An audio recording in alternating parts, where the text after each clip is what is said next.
Good morning, good evening, good afternoon, whatever time it happens to be for you. Welcome on in. I am Lily Moetsky, the fox on the screen, and today we're doing something just a little bit different. This is going to be our first entry to a new series, kind of a short series of random talks that I'll have from time to time, be it on recent or common trends or opinions, and just something I really want to yap about.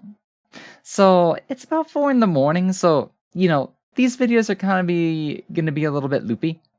I'm gonna try not to stutter as much as I usually do. But they're kind of I really want to talk about something, and it's like at a really weird time of the day, and I don't feel like streaming. But it's kind of like, I just want to kind of like monologue and stuff to you guys, so that's ultimately what's gonna be happening with these kinds of videos. So expect something like this in the beginning of each one. Don't worry, I'm gonna use timestamps because I know I am a yapper. Can't help it. But I kind of hope our first topic for this like little MoeTalks series that I'm going to be doing is going to be too controversial, but I feel like it's one that just comes up so often every now and then, and there's always a hot debate on both sides. So I'm like, well, I usually have a pretty good non-biased opinion. I'm not perfect. I will never say that I am perfect. I know I do have some biases, but I think I do a really good job of keeping them in control.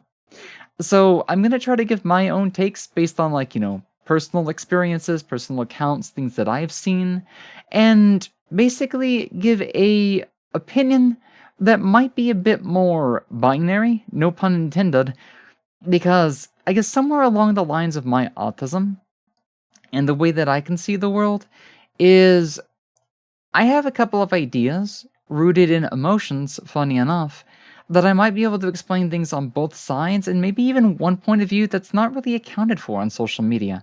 So, more on that in just a second. Before I go anywhere else, I do want to say that ultimately this is an opinionated talk. I am not giving any sort of professional advice. I'm just going to be giving my own kind of like viewpoints and just how I see things and stuff like that. Also, we're not going to discuss anything specific like how does one become femboy, like is medication needed for either one. It's like no, fashion, any of that stuff. If you guys are really interested in something like that, leave me a comment down below, send me a DM, something like that. Let me know you'd want to see that as a future topic in the future. Like I said, I'm gonna stutter a bit for this first one. Please forgive me. But let's hop into the first subject here in just a second. Okay, so the main title for today's stream and little short discussion is going to be about what are femboys and what are trans female or transgendered individuals? What's like kind of the differences, mostly from a social media perspective, pop media, games, anime, what's going on with these two? Where do we talk about gender on these two topics? Is there a need to talk about gender? Is there really a difference between them? Is there a fine line? Are they closer than we think, further than we think? And then, okay, so let's try to break both of these down just a little bit. When we look at femboys and whatnot, we're dealing with an individual that is very adamant, and maybe sometimes not adamant at all, about their gender identity, their social identity being male. It's not like they're trying to like hide the fact or some like use it like as a bit of a surprise. But if you were to ask, not like just for their biological, what do they identify in society? They're going to say male. Born male identifies as male. What makes them different than just any other boy? Obviously, we're going to have a very big focus on femininity, whether it's in the way they look, the way they dress, the way they choose to speak. Maybe it's their hobbies, their interests. Some, go to great extents to where you almost feel like you're dealing with a daughter. Like, for some of them, their rooms are decked all the way out to being, like, basically a dollhouse. You get all the frilly, like, aesthetics on the beds. Maybe dresses, wigs, all that kind of apparel running around. And at the end of the day, none of that really says, hey, this is a girl. It's just very girly. However, if you were to grow up in like older times, or like, the boomers and whatnot, a lot of things were kind of black or white. if you had like one thing, it usually had a hard coding, like a hard coded gender thing, because social norms were almost too much back then. But it's kind of like nobody really thought to question it. Everybody was kind of oppressed into adhering to society.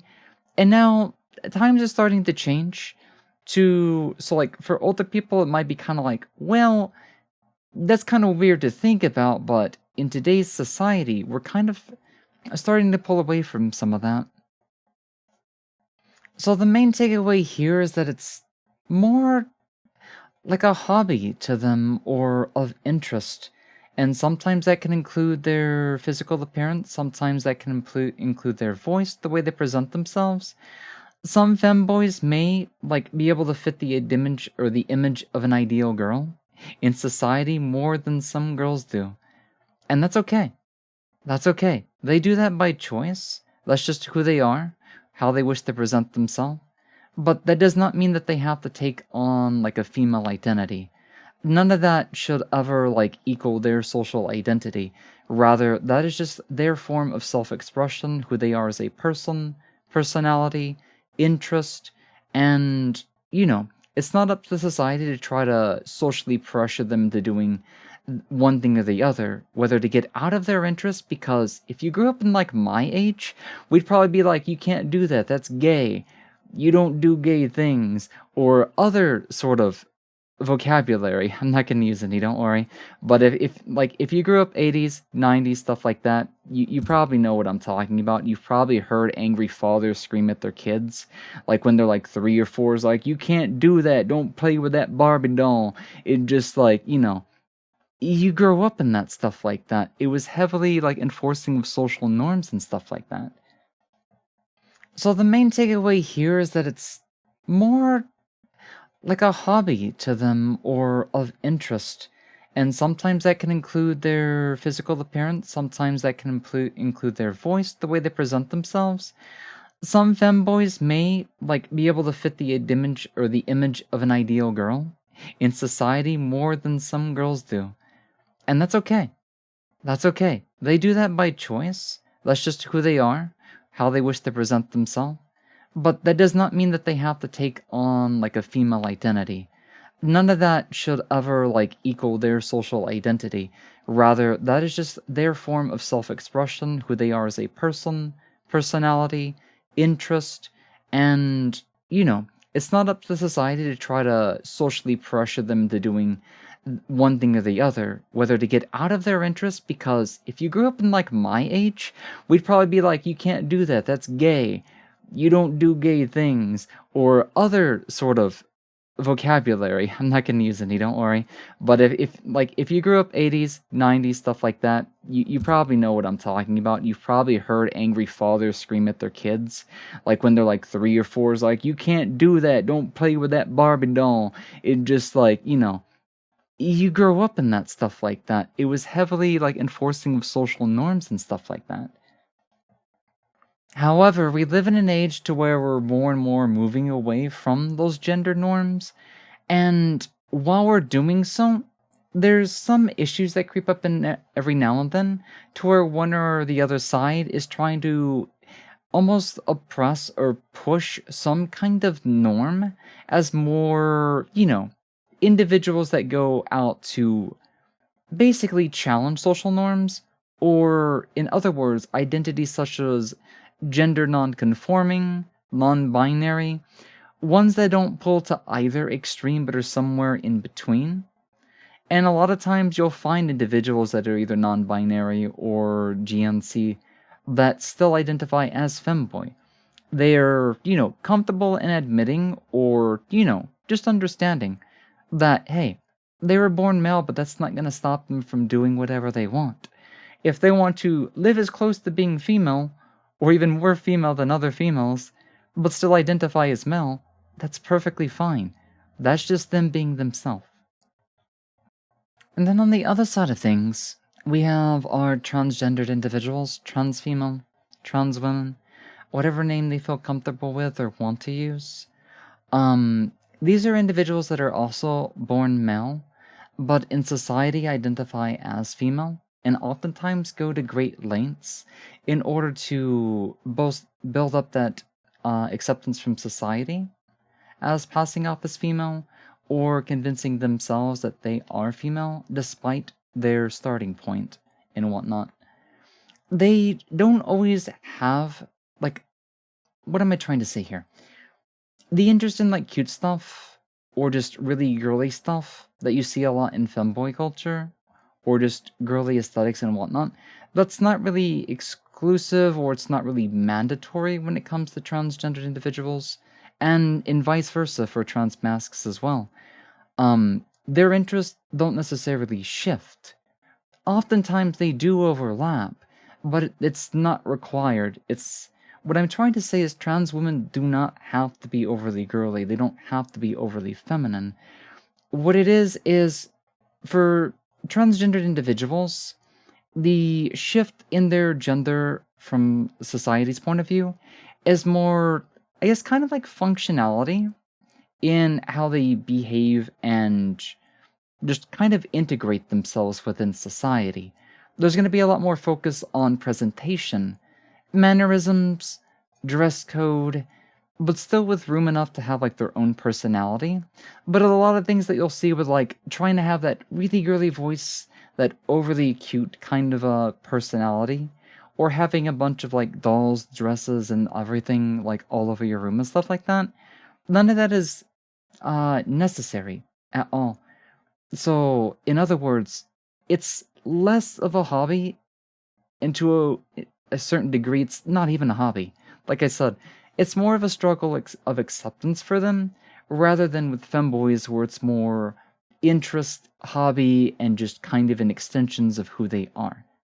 Both are essentially their own identities, but one's more of a social identity and one's more of like a social interest, I guess. That's the best way I can explain it. Okay, so let's get into some more of the bread and butter of what we're trying to go over today. Our second subject's gonna cover the topics of like oppression and society pressures, misunderstandings that come up, or if, in other words, wrong perspectives or views of the world on how people should act and what they should be into, or stuff like that. In other words, those that are enforcing social norms in kind of like a toxic manner. So this can come as from like really old society, or people that think should adhere to almost bigoted standards. What I mean is, when looking at femboys and whatnot, there's probably some people or like looking to them like, you cannot be into girly things, you can't look like that, you can't dress like that, you need to be more masculine and stuff like that.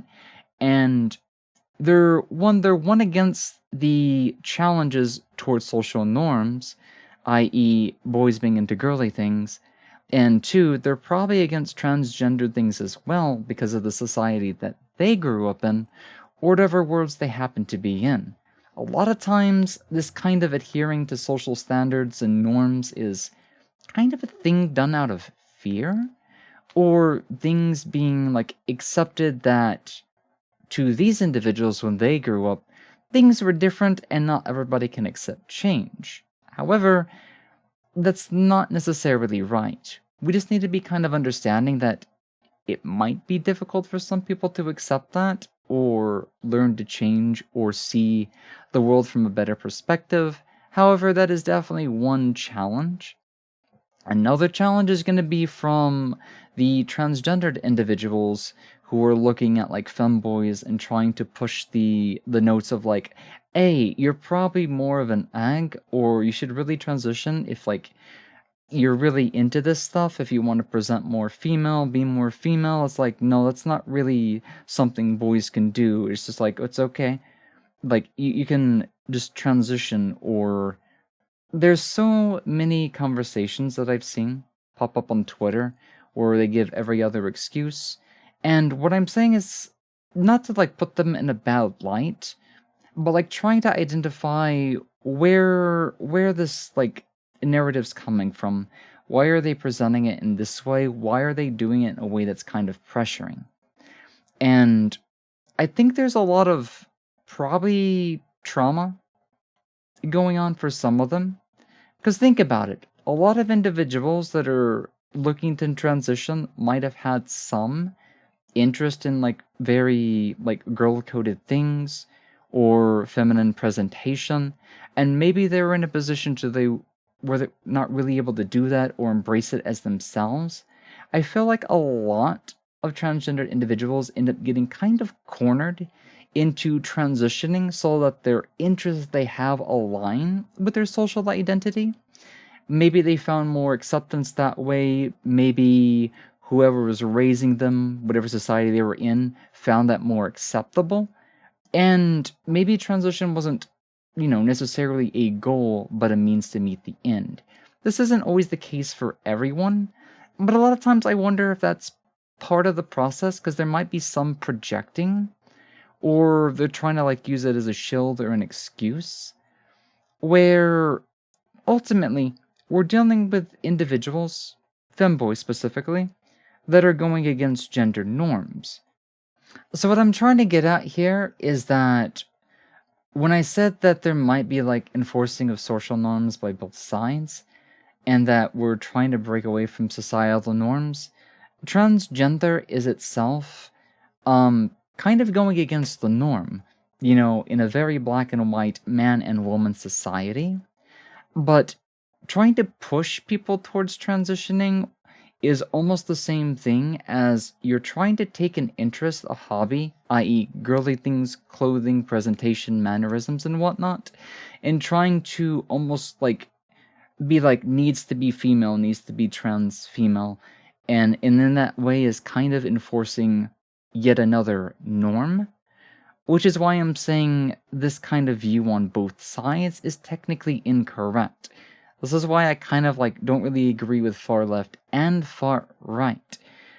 And another way you can think about it is where I said there's a bit of fear going on with the left, or, old time society, bigoted views, fear of seeing people go against it. We also see that on the transgendered side. We see, cis individuals getting into the opposite gender's interest, and it doesn't align with, I guess, the narrative that transgendered individuals went through. It's like, well, I got into his interest, I had a transition and stuff, you need a transition too. It's just like, no. That was kind of a misunderstanding or a misconception. And everybody's, I guess, position in life, society, environments, and all that, the different kind of pressures, might lead them to do one thing or another. So there has to be a lot of, I guess, acceptance, understanding of one's own interest, who they want to be, what they need to be. At the end of the day, one's social identity is kind of secondary to who they are as a person. Who they are as a person should never be defined as their gender, in my own opinion. So a person should have a batch of interest, whether they're gender coded or not. Somebody could be really into like football, manly sports, but still be really into like gothic Lolita dresses, anime cosplay specifically for female characters, or just having a bunch of tiny little cute dolls running around the room, or just like whatever. It could even be flip-flop, somebody really into like ballet, but super into car mechanics, greasy and working out, like buff muscles and everything. At the end of the day, whatever that repertoire, whatever that list of interests and hobbies and actions, mannerisms, whatever, none of that has to be associated with a gender. Gender identity from a social aspect does have its own importance. There has to be some sort of separation, segregation, but it does not need to define somebody. There doesn't need to be like, everybody needs to be cut into a perfect group, into a perfect box where everybody else must adhere to. There doesn't need to be an adhering. Interests do not need to equal social identity, and ultimately, this is why I kind of have a bit of fascination with femboys, because it's almost like the perfect case scenario of somebody going against all social or society norms in just about every way possible. Because what I'm trying to say is, they are individuals that are most true to themselves. And unfortunately, when you see individuals who are not doing that, looking at individuals that just lived themselves truly, try to, like, not let people influence them, change them, corrupt them, and just be who they want to be. Sometimes it can cause a little bit of, unsettling emotions, jealousy from people that didn't get to do that same thing. And it's almost an emotional reaction to where they want to kind of like go against that or change them or enforce their own views onto them. And that's a very bad thing. It's a very toxic thing, because by doing that, you can, you know, not really manipulate, but you can definitely crush somebody's like enjoyment of being themselves. It might traumatize them into not liking something anymore. I guarantee this has happened to a lot of individuals who might have been into like both girly or masculine things and had to get out of it to adhere to what their friends, what their family, or the people they went to school to told them. It's traumatizing. But it can also be projecting as well, because the people who are trying to speak out against femboys, or even tomgirls, boys, or whatever the vice versa is, just people not conforming to their gender in society. The people speaking out and doing these bad things might have been in their shoes before, and projecting is just one of those things that is just unfortunate, because I don't think a lot of people have evil intents necessarily, but there has to be some understanding so that less damage is done. So I feel like for, the bigoted individuals, there needs to be less oppressive views of the world. Stop trying to coat everything in just, you're born man, only do man things, born woman, only do woman things. They're, we're born our genders for reproduction, but that's it. That doesn't need to define us in society. It doesn't need to segregate us because what we were born downstairs with. We should be free to be who we want without needing to, be fearful of what people think about us for being into this or that. Likewise, with the transgendered individuals, there doesn't need to be a fear to push people into transition, nor does there need to be a fear to transition just to like what you like. It doesn't need to become an excuse. It doesn't need to become oh, I must do this, otherwise I can't like this stuff publicly. I can't like let my family know. I can't let my friends know. They might see me that way. They might think I'm like, I don't know, weird, but like if I transition, maybe it's more socially acceptable. Now, obviously, that's not going to be the majority of the case.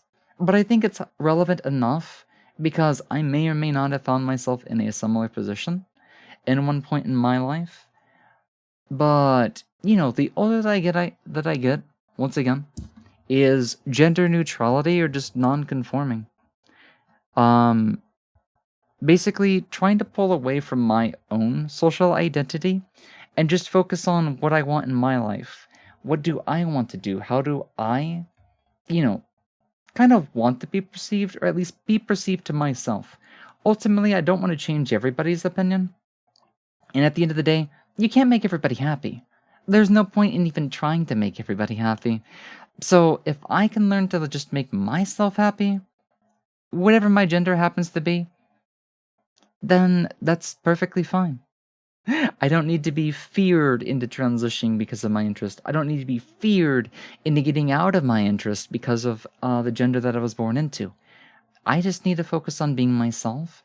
And I think both sides and femboys, everybody needs to respect everybody's interest and not try to, shovel them into some sort of category, into some sort of expectation, into some sort of norm.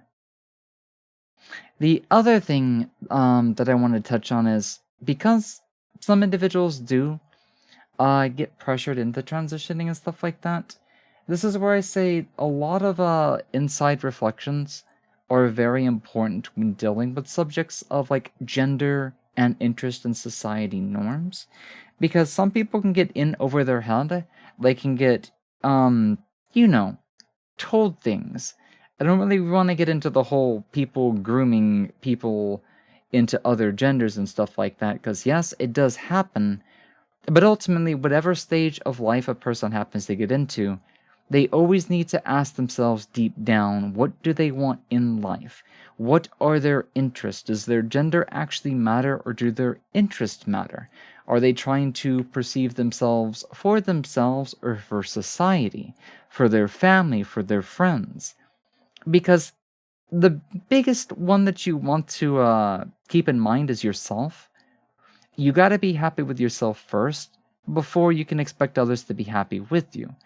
And unfortunately, this is where I was saying you can't make everybody happy, and sometimes people are in unfortunate environments, unfortunate situations. Your family and your friends may not necessarily agree with what you want. So some people may, not want to get into transition or get out of transition because they're trying to make somebody else happy. However, wherever an individual happens to be within themselves should ultimately come down to who themselves want to be. They need to accept themselves first and foremost. Their interests do not have to be aligned with some kind of norm. There's no need to transition because you like girly things, and there's no reason to get away from girly things because people are going to think you're gay. Whatever, even on the flip-flop for trans masks or what is it, tomboys, tomgirls? Tomboys, I'm pretty sure is the right term. Girls can like masculine things too, and there's no problem with that. Norms are toxic at the end of the day. Okay, so let's get into our third topic. We're gonna try to discuss, these questions on gender, femboys, transgendered views, on, pop media, games, movies, fiction, all things like that, especially as it pertains to social media and all the controversy and topics that happen over there, and just try to break things apart and just kind of give my own opinion on some things. Because I feel like one of the biggest things that it's going to cause in today's society is fear. We talked a little bit about fear from both sides in the previous conversation. But fear can cause certain companies to try to almost safeguard or almost proof their works for acceptance. If there's controversy at hand, i.e., going against gender norms, then a lot of times we try to see that removed from translation or just, artificially presented in media, even the source media, or just a lot of weird stuff. Or let's see if I can get into some of this. Fear, for the most part, is done because they don't want to offend an audience. They don't want to feel like, hey, we're leaving somebody out, or we're poorly conveying this culture, this gender norm stereotype. And I feel like a lot of media's kind of lost some old humor because they're trying to adhere so hard that I think a lot more controversy is being created. A lot of, characters or just stories in general are becoming a little bit more muddy, or trying to almost appeal to too broad of an audience rather than the audience that grew up with a lot of stories or series and stuff like that. And it just feels weird that they're trying so hard that part of me wonders if is this because of investor influence? Are they scared about the longevity of the series?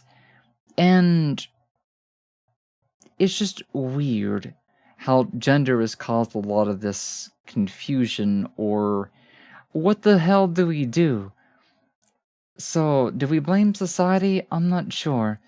But at the end of the day, I kind of feel that my opinion is that they should stick to the canonical material, stories, development, and not try to be weird, retcon stuff in weird ways, or just So let's try to put this into more, I guess, context, or pull an example from pop media and stuff like that. So about 2 years ago, I'm pretty sure everybody knows where this is going.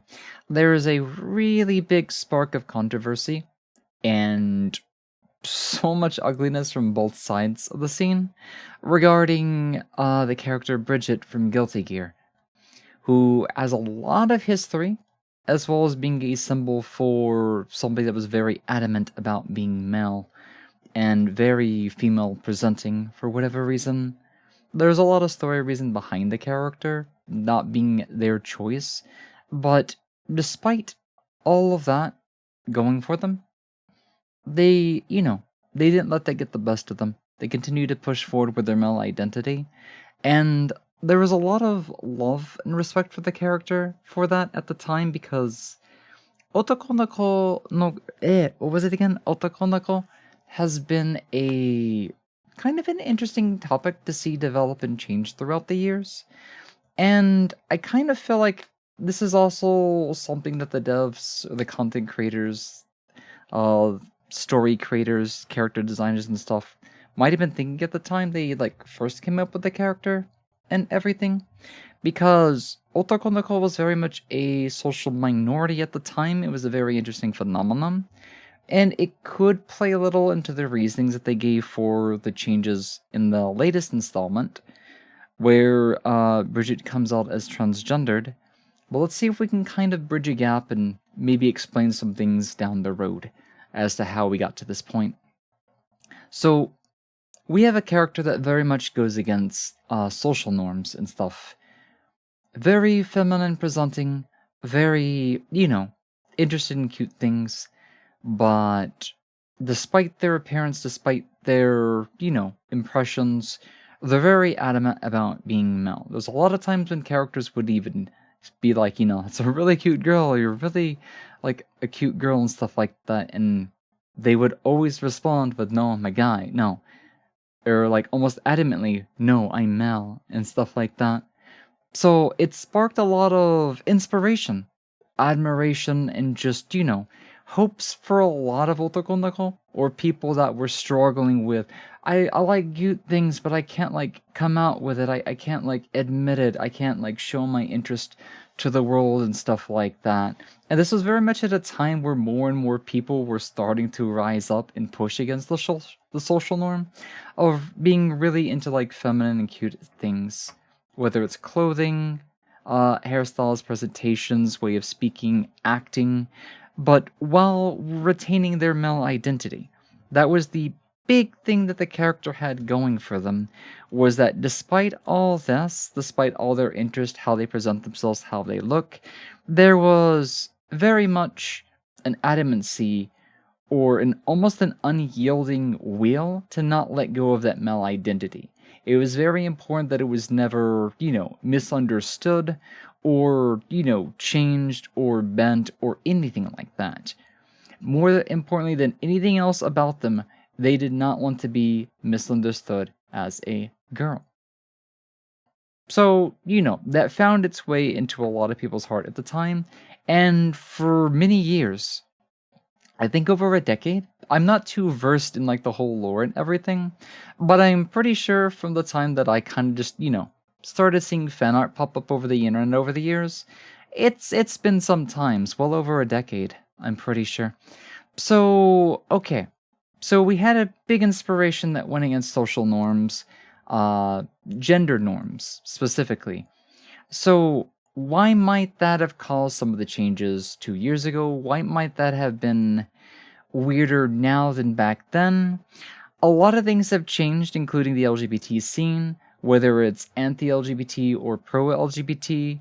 There's a lot of, there's a lot of controversy and just risk, fear, and just being scared of pushing this norm, that norm, being safe, or basically I think a lot of companies, especially from back then or how long the character has been out, are kind of almost fearful of having these characters that go against social norms, which, was the spark to a lot of media, not just gender norms, but just pushing stereotypes kind of like out the door and just people being themselves, that's been core to a lot of Japanese media for the longest time. But it kind of feels like we're moving to a era to where everything has to be more normalized or easily digestible. It has to be able to appeal to broader audiences. It has to include everybody, every race, every sexuality, every sex, every non-sex. And this is what I meant by things are starting to get muddy. So, if otokonoko, if cross-dressing boys that look like girls is become hyper controversial more than it used to be, because I guess as transgenderism has developed, but as well as opposition from the other side, because it's become very political, it's become heavily opinionated in how it's, I guess, shaping society. It's a lot more proliferant in society on both sides. It's risky, especially from investors' point of view, and not just investors, but creators that are trying to get their work to as many people as possible. Now, I can understand the want to do that, but the problem is, when you try to appeal to too many, it's like people pleasing. You're trying to make everybody happy. When you cannot make everybody happy, trying to make everybody happy is most likely going to make less people happy. The idea, especially with long-time series, should really be on, okay, who is our current audience? What does that current audience want? And the audience can spread that love to other people that are unfamiliar with the series because of reasons, good reasons they got into the series in the first place. They don't want it to become so muddy that it's this now, but it used to be like this, or just like, oh, let's give it some sort of, I don't know, one-off character for whatever reason. That way, hey, you might like it because this, and it's just like, you're losing the heart of the series. You're losing kind of what the series is about. And I don't mean just this series. There's a lot of series that do this. Everybody is trying to play into norms, into safe bets, into pleasing too many people without focusing on who was the initial audience, who was the core audience, who are your fans, the people that love these characters, that love the stories, that want to see them, develop in their intended light, where everything makes, more sense, or just is more cohesive, doesn't feel like something's been bent to hell and back. Whether it has or not, I'm not going to get into that too much. I'm kind of just speaking from somebody who doesn't know too much, and just kind of looking at from, I guess, a less involved standpoint, because I want to tackle some of the bigger viewpoints, because at the end of the day, it doesn't matter what technical line, what comments someone might have made, what the story might have explicitly said at one scene in one game, or this game said this, but this game said this, and then this character said this, is because that gets, kind of misses the point, the holistics, as to what are these changes implying, why are these changes being made, what is happening on the broader view, and why is this causing bitterness, disinterest, or vice versa? Why does it work, if it works out sometimes? So that's what I'm kind of like delving into and whatnot. I'll give my full opinion on what I think about these changes here in a minute, but I'm trying to keep it dry and non-biased for the most part right now. I honestly kind of feel like trying to play to these progressive wishes to avoid the fear of rejection or the fear of acceptance by the, not just the viewers, but people who are just like, oh no, but they should be like this, so you need to do this. No, they need to be like this, so they need to do that. Just no. It just gets kind of weird. And once again, even if it was the creator's wish, they have to understand their fans and why their fans love the series in the first place. Because it kind of feels like they're stepping over, the thing that they got people attached to in order to, push their own narrative. And in this case, it was an icon that people very much fell in love with and took inspiration from. So, if you ask me from my own opinion here, if it's not purely for playing it safe, whatever the reasons were moving forward with these changes, I found it kind of tasteless and kind of a selfish move because it didn't take the fans, I guess, like into account the most, from what I can tell, at least on the surface. There's definitely a lot of people that find support in this, and there's nothing wrong with that. If people want to support it, it's good. If people don't want to support it, that's okay. It's a fictionary work, but I'm just saying from my point of view, and all like the kind of like culture and history that I saw from like surface, it just kind of felt like it was kind of forced purely for acceptance and progressive adherence and stuff like that. I think there's a lot better ways to be inclusive and handle whether you want this race in the game, whether you want this gender or somebody to be a symbol for transgender or this type of sexuality in the game. They can be new characters, they can have a lot more story behind this and whatnot. Maybe they can go back and give us some story on Bridget later to explain these developments, and that might be okay. But I kind of feel like continuity is very important to games, especially for long-running ones, and I kind of feel like this wasn't the best move. Now, let's look at the current. Let's look at the facts and stuff like that. It doesn't change the fact that it did indeed happen. In Strive, Bridget is very much female. She. So if I refer to, I guess, new Bridget or just Bridget in the context of Strive, I'm going to adhere to that. So really, regardless of us talking about old Bridget, new Bridget, Bridget is still Bridget. And that is one fact that's never going to change, regardless of what their gender is. Whatever headcanon people wish to accept, that's on them. That's their opinion. That's the way they wish to see it. That's the reality that they wish to live within their head and for their own reasons. I'm pretty down to earth. If somebody transitions, I'm going to accept them for that. I'm going to try to support them for that as best as I can. I'm not against, like, I don't like transgender. No. Look at me. You think I'm somebody that really adheres to social norms and, like, wants to, like, go against it? No. I go against social norms too. I very similar, like, think about it. If Bridget was real, they did this, they lived in a healthy environment.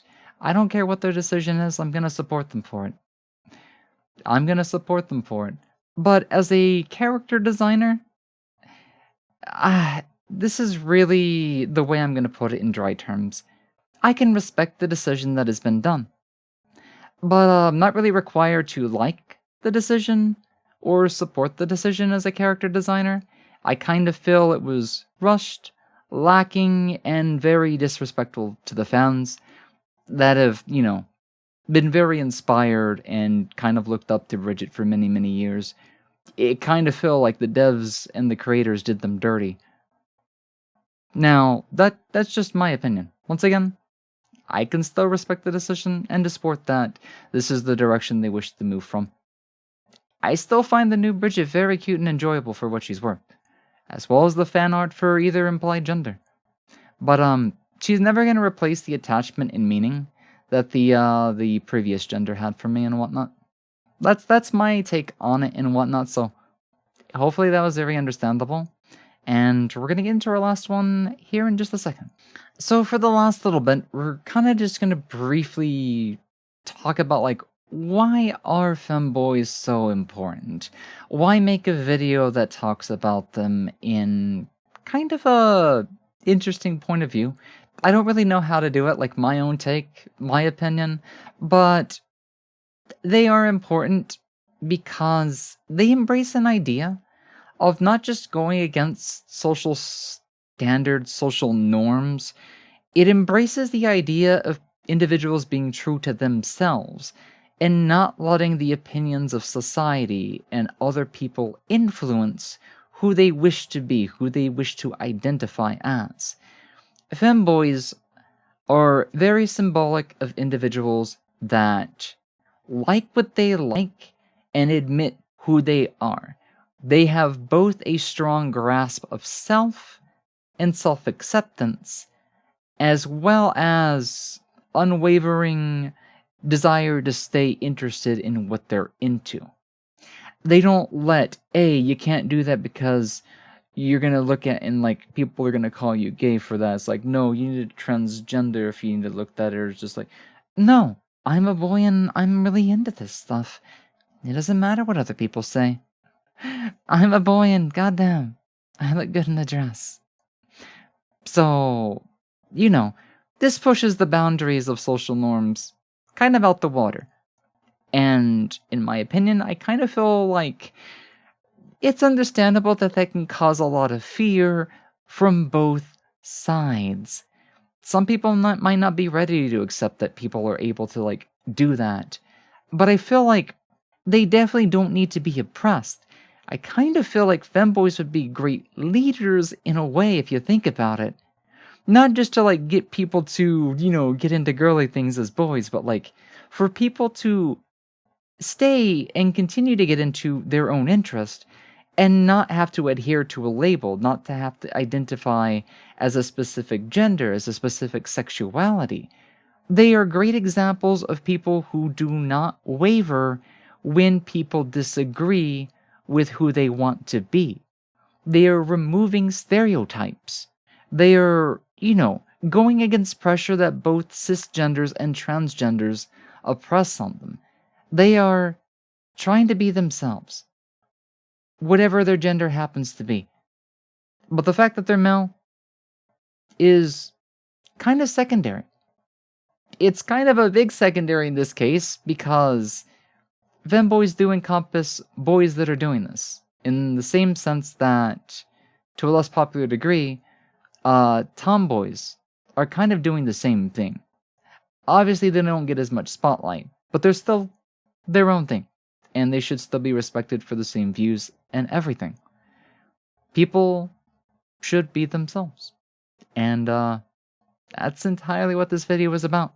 If you have any questions, you want to pick my brain about other things, feel free to do so, because I like talking about this and just helping and, like, I guess, looking for self-acceptance in others and trying to help them come to terms with what they like. Why do they do the things they do? Why do they like to do the things they do? And just, know that they don't need to become something to continue liking this and that. This has been the first episode of Lily MoeTalks. Hopefully it was enjoyable. And I will see you again next time. Lily out.